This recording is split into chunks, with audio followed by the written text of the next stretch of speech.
بیٹھ جائے آپ حضرات اپنی اپنی جگہوں پہ ادب و احترام کے ساتھ.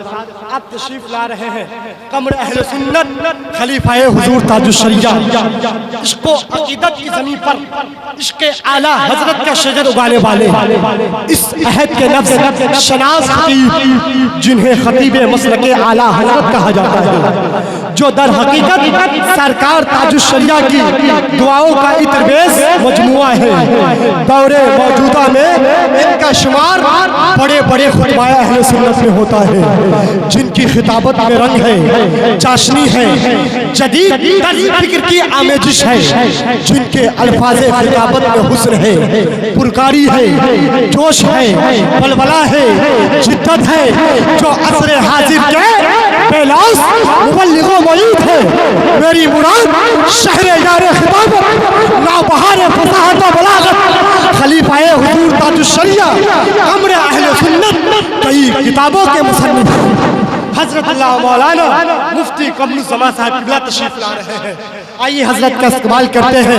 نعرہ تکبیر اور بلند آواز سے نعرہ تکبیر، نعرہ رسالت، مسلک اعلیٰ حضرت، فیضان اعلیٰ حضرت، بستی بستی کریا کریا، بستی بستی کریا کریا، بستی بستی کریا کریا، داڑھی سے اللہ، داڑھی سے اللہ، یا رسول اللہ.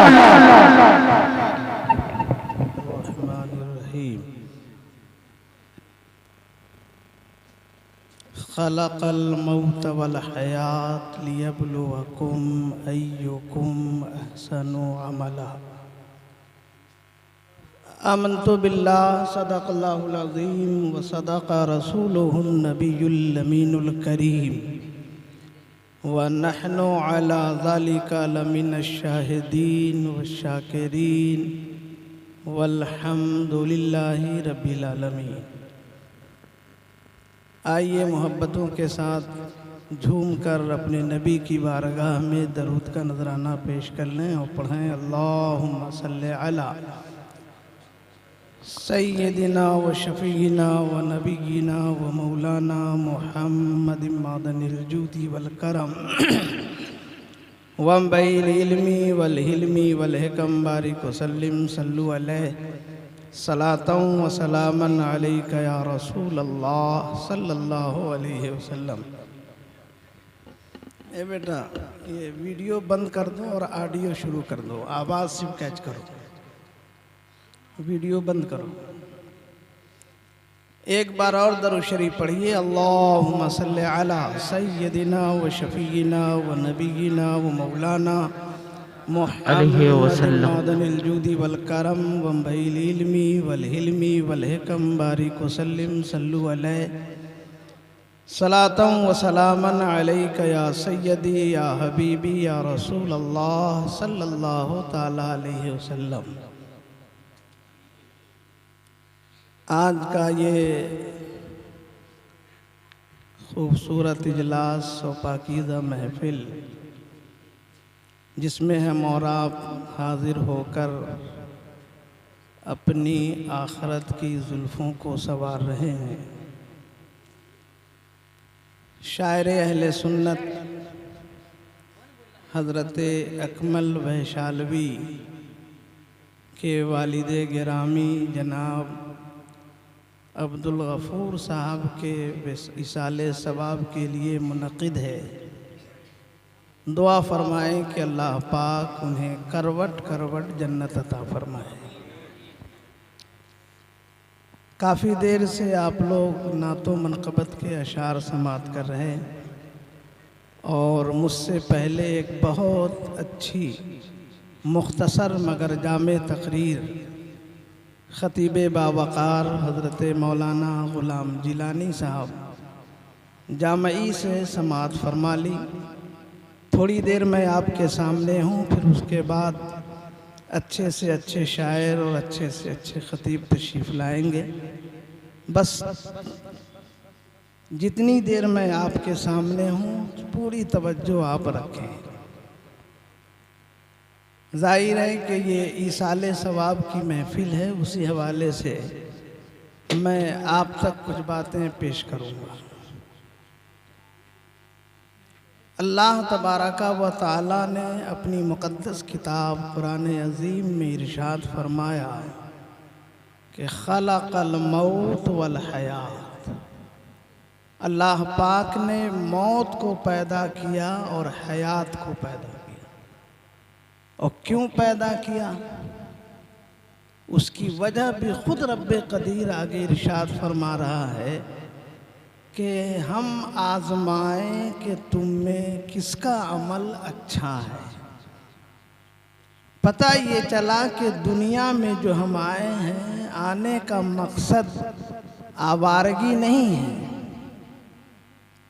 یہاں دنیا میں آنے کا مقصد مٹر گشتی نہیں ہے۔ یہاں آنے کا مقصد دنیا میں ہی کھو جانا نہیں ہے، نہیں، دنیا کے ساتھ اپنے اللہ سے لو لگا کے رکھنا ہے، اپنے نبی سے محبتوں کا رشتہ مضبوط رکھنا ہے، اپنے دل کے تار کا رشتہ مدینے کی دہلیز سے جوڑ کے رکھنا ہے، اور اپنے عقیدے کے تقدس کی بہار کو مدینے کی فضاؤں سے منسلک کر دینا ہے۔ اگر یہ ساری چیزیں ہمارے ساتھ ہیں تو یقیناً ہماری زندگی بہت اچھی ہے، اور اگر ایسا نہیں ہے تو وہ زندگی نہیں ہے۔ اب آپ دیکھیں کہ اللہ نے اپنے بندے کو حسن عمل کا حکم دیا کہ اچھا عمل کرو، اور اگر اچھا عمل ہے، اگر کردار اچھا ہے، اگر سیرت اچھی ہے، اگر خیالات اچھے ہیں، اگر زندگی میں نماز اور روزے کی بہاریں ہیں، اگر دل میں اللہ کا خوف ہے، اگر سینے میں نبی کی محبت ہے، تو یہ ہمیں کہنے کی ضرورت نہیں ہے کہ اللہ تو ہمیں جنت میں بھیج، جنت یہ کہے گی مولا اس بندے کو میرے پاس بھیج۔ سبحان اللہ، سبحان اللہ۔ اور کردار تو اچھا ہو۔ ایصال ثواب، ایصال کے معنی آتے ہیں پہنچانا، اور ثواب کہتے ہیں کہ ہم جو اچھا عمل کریں اس کے بدلے جو اللہ پاک انعام عطا فرمائے اسے ثواب کہتے ہیں۔ اور عذاب ہے، ہم نے جو گناہ کیا، خطائیں کی، غلطیاں کی، اور اس پہ جو اللہ تعالیٰ سزا مرتب فرماتا ہے اسے ہم عذاب کہتے ہیں۔ لیکن تمام اہل سنت والجماعت کا یہ عقیدہ ہے کہ ہم جو بھی یہاں کر رہے ہیں اپنے مرحومین کے لیے، ہر ایک نیکی کا ثواب انہیں مل رہا ہے۔ قرآن سے بھی ثابت ہے، اللہ پاک نے اپنے بندوں کو تعلیم دی کہ کہو اے اللہ تو ہمیں بخش دے اور ہمارے ان بھائیوں کو بخش دے جو ہم سے پہلے ایمان کے ساتھ گئے۔ تو یہ تعلیم تو قرآن دے رہا ہے، یہ درس قرآن دے رہا ہے، یہ باتیں قرآن کہہ رہا ہے کہ اگر تم نے اپنے لیے یا اپنے مومن بھائی کے لیے مغفرت کی دعا کی یا مغفرت کے سامان مہیا کیے تو اے بندو سنو، میں اس مرد مومن اور اس بندے مومن کی مغفرت کروں گا۔ تو قرآن سے ثابت ہے اور حدیث پاک بھی۔ حضرت سعد رضی اللہ تعالی عنہ بڑے معزز صحابی، کبار صحابہ میں ان کا شمار ہوتا ہے۔ آپ سفر میں تھے، آپ کی والدہ محترمہ کا وصال ہو گیا، آئے مدینہ پاک، آنے کے بعد بارگاہ رسالت میں حاضر ہوئے اور عرض کیا یا رسول اللہ میری امی دنیا سے چلی گئی ہیں مگر انہوں نے کچھ کہا نہیں، نہ وصیت کی، میں کیا کروں؟ تو آقا فرماتے ہیں کہ جاؤ ان کے نام سے کنواں کھودو اور اس کنویں سے جو پانی پیے گا ہر ایک کا ثواب انہیں ملے گا۔ کھود دیا کنواں انہوں نے، اور جب کنواں کھودا مکمل ہو گیا تو عرض کیا یا رسول اللہ کنواں مکمل ہو گئے؟ تو سرکار خود صحابہ کے ساتھ اس کنویں کے پاس تشریف لائے اور آیات کریمہ کا ورد کیا اور پر اپنے دستے کرم کو بلند کیا اور دعا کے لیے اٹھایا اور فرمایا اے اللہ اس کنویں کا ثواب سعد کی ماں کو عطا فرما۔ اب آپ دیکھیں کچھ ایسے بیہودے لوگ ہیں، بدعقیدہ لوگ، جو یہ کہتے ہیں کہ سنی لوگ سامنے رکھ کے فاتحہ کرتے شرک ہیں۔ پاگل ہو، ہم تو ایک گلاس رکھ کے یہاں فاتحہ کرتے ہیں، میرے نبی نے پورے کنواں کو سامنے رکھ کے فاتحہ کر دیا۔ تو اگر شرک ہوتا تو پیغمبر اعظم یہ کام نہیں کرتے۔ نبی شرک کو مٹانے آتا ہے، نبی ظلمتوں کو مٹانے آتا ہے، نبی خرافات کو ختم کرنے آتا ہے، نبی عظمتوں کے چراغ روشن کرنے آتا ہے، نبی اس رشتے کو محفوظ اور مضبوط کرنے آتا ہے جو رشتہ بندے اور خدا کے درمیان کمزور ہو چکا ہے۔ تو معلوم یہ ہوا کہ پیغمبر اعظم کا یہ کردار ہمارے لیے درس عبرت ہے کہ اگر ہم سامنے رکھ کے کوئی چیز نیاز کر رہے ہیں تو وہ شرک نہیں ہے، نبی کی سنت ہے۔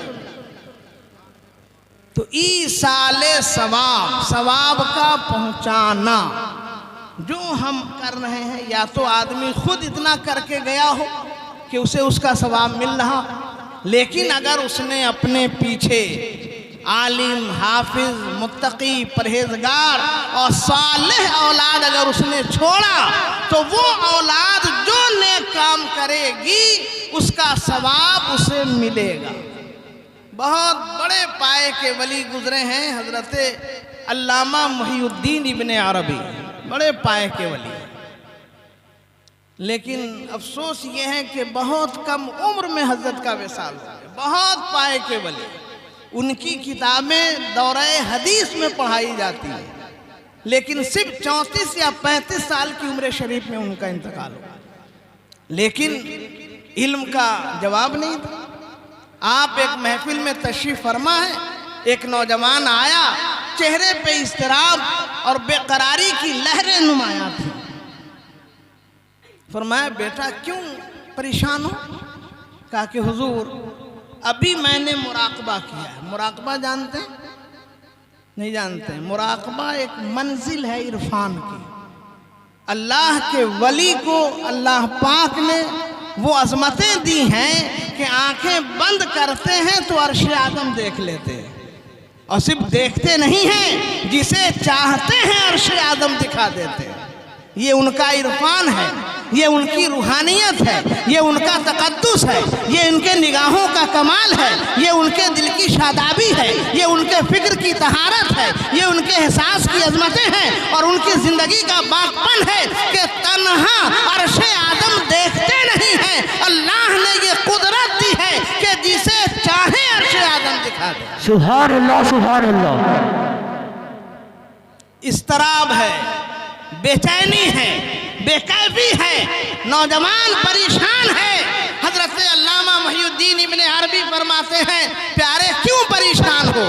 کہ حضرت ابھی میں نے مراقبہ کیا اور کشف کے ذریعے یہ معلوم ہوا کہ میری ماں پہ اللہ پاک کا عذاب نازل ہو رہا، قبر میں ہے اور عذاب سے بے قرار ہے۔ حضرت محی الدین ابن عربی رضی اللہ عنہ روایت میں ہے کہ اس وقت آپ نے 1.25 لاکھ کلمہ شریف کا ورد کیا ہوا تھا۔ کتنا؟ 1.25 لاکھ۔ آج بھی یہ عظمت مسلم ہے کہ بڑے سے بڑا گنہگار ہو اور ایمان والا ہے، اور اگر ہم نے 1.25 لاکھ کلمہ شریف پڑھیے لا الہ الا اللہ محمد الرسول اللہ، یہ کلمہ شریف 1.25 لاکھ مرتبہ پڑھا ہوا، اگر آپ نے مرحوم کے نام بخش دیا تو اللہ تعالیٰ اس کے سارے گناہ دھل دیتا ہے۔ حضرت محی الدین ابن عربی نے یہ پڑھا تھا، دل ہی دل میں اس کی ماں کے نام بخش دیا۔ ابھی 10 منٹ بھی نہیں گزرے تھے کہ اس نوجوان کے چہرے پہ خوشی کے آثار ظاہر ہوئے، چہرہ مسکرانے لگا۔ آنکھوں سے نور کی شعائیں پھوٹنے لگی۔ حضرت نے فرمایا اب کیا ہوا؟ ابھی 10 منٹ پہلے مغموم تھے، پریشان تھے، اضطراب کی لہریں لے رہے تھے، کرب کے نشانات تمہارے چہرے سے نمایاں تھے، اور ابھی خوشی میں ہو کہ حضرات ابھی میں نے کشف کیا تو میں یہ دیکھ رہا ہوں کہ میری ماں جنت میں ٹہل رہی ہے۔ سبحان اللہ سبحان اللہ۔ تو دیکھا آپ نے، ہم کلمہ شریف پڑھیں، ہم قرآن کی تلاوت کریں، ہم ذکر و اذکار کریں، ہم درود شریف پڑھیں، ہم نیک کام کریں، ہم کوئی اچھی چیزیں کریں تو یقیناً اللہ پاک اس کا ثواب ہمارے مرحومین کو عطا فرماتا ہے۔ سبحان اللہ سبحان اللہ۔ اب آپ دیکھیے، بات چونکہ ایصال ثواب کی ہے تو 2-4-10 منٹ میں دوں گا، اس لیے کہ بہت بڑا مجمع ہے۔ یہ حضرت اکمل ویشالوی کا اخلاص ہے۔ یہ ایسے لوگ آئے ہیں نا، آپ سال بھر نمبر لگائیں گے تو نہیں آئے گا۔ کرتے رہیے فون کا، میں تو وہاں ہوں، دلی ہوں، بمبے ہوں اور یہاں ہوں۔ یہ سچائی ہے، یہ کوئی جھوٹ نہیں ہے، فریب بھی نہیں ہے۔ آج جو جس قدر جلسے ہو رہے ہیں تو اتنے علماء شورا آج بھی کم پڑھ رہے ہیں، آج بھی کم پڑھ رہے ہیں۔ تو یہ حضرت اکمل ویشالوی کا سراپا اخلاص کہ ایک فون کیا اور سب پہنچ گئے۔ اچھے سے اچھے عالم ہیں، اچھے سے اچھے خطیب ہیں، اچھے سے اچھے شاعر ہیں، عمدہ سے عمدہ نقیب ہیں۔ نقیب دیکھیے تو لائن سے پتہ نہیں انہیں نمبر ملے کہ نہ ملے، خطیب دیکھیے تو صبح تک معلوم نہیں کہ 10 منٹ بھی بول پائیں گے یا نہیں بول پائیں گے، اور یہ تو پوچھئے ہی مت کہ شاعر کتنے ہیں۔ یہ تو میں بھی نہیں جانتا ہوں اب تک کہ ان کی فہرست میں کتنے شعراء ہیں۔ ظاہر ہے کہ جو شاعر ہوگا اس کے یہاں شاعر زیادہ ہوں گے۔ میں خطیب تو نہیں ہوں، مگر میں جلسوں میں جاتا ہوں تو میرے ہاں مقررین کی بھیڑ زیادہ ہوتی ہے، اور بن بلائے الحمدللہ آتے ہیں۔ ہندوستان کا ٹاپ موسٹ خطیب اللہ جنت دے، علامہ ابو الحقانی جیسے لوگ میرے ہاں پہنچ جاتے تھے، بغیر یہ کہ معلوم ہوا کہ مولانا کے ہاں پروگرام ہے، آ رہے وہ۔ تو کہنا یہ ہے کہ یہ حضرت اکمل ویشالوی کا سراپا اخلاص، اللہ نے ان کی آواز میں درد دیا ہے، اور ایک عجیب کیفیت ہے کہ جب وہ مائک پکڑتے ہیں اور نبی کی مدحت کے لیے کھڑے ہوتے ہیں تو وہ تنہا نہیں ہوتے ہیں، پوری فضا ان کے ساتھ ہوتی ہے۔ عام تو عام، در و دیوار بھی گوش بر آواز ہوتے ہیں، اور یہ محسوس ہوتا ہے کہ اکمل پڑھتے رہیں اور میں عشق نبی کے سمندر میں ڈوبتا چلا جاؤں۔ سبحان اللہ۔ اور سچائی یہ ہے کہ نعت بہت بڑی عبادت ہے، نعت بہت بڑی عبادت ہے، مگر شرط یہ ہے کہ لہجے میں پاکیزگی ہونی چاہیے، لہجے میں تقدس ہونی چاہیے، لہجے میں طہارت ہونی چاہیے۔ یاد رکھیے، نعت پڑھنا نبی کے کوچے میں آذان دینا، نعت پڑھنا صحرائے مصطفیٰ میں نعرہ لگانا، نعت پڑھنا میزان عشق میں الا اللہ کی ضرب لگانی ہے، نعت پڑھنا نبی سے گفتگو کرنا ہے، نعت پڑھنا اپنی شفاعت کے لیے سامان فراہم کرنا۔ نعت عبادت ہے، مگر عبادت کی طرح ہونی چاہیے۔ اگر اس میں تصنع نہیں ہے، اس میں اگر طہارت ہے، پاکیزگی ہے، فکر کی بالیدگی ہے، خیال کا ترفع ہے، فکر کی رانائی ہے، رانائی عشق ہے، تو یقیناً ساری چیزیں ہیں، اور اگر اس سے خالی ہے تو وہ شاعری نہیں ہے، ڈھول اور پول ہے۔ تو شاعر ہونا یہ نبی کی طرف سے بڑا فیضان ہے، اور شاعر ہو تو اعلیٰ حضرت جیسا، شعر ہو تو امام احمد رضا جیسا ہو۔ سبحان اللہ۔ میرے صدقے جلنے سے چھٹے سستے، جو آگ لگا دے، جو آگ بجھائی ہے، جو آگ لگا دے گی، وہ جو آگ بجھائی ہے وہ آگ لگا دے گی۔ سبحان اللہ۔ اب آپ دیکھیں کہ نبی کی بارگاہ کا جو شاعر ہوتا ہے کیسا ہوتا ہے۔ معلوم ہے آپ کو، حضرت امام احمد رضا بارگاہ رسالت میں حاضر ہیں، مگر نبی کا جلوہ نہیں دیکھا، بے قرار ہیں، بے تاب ہیں، نبی کے روضہ نور کا طواف کر رہے ہیں۔ یاد رکھیے، قسمت نے یاوری کی اور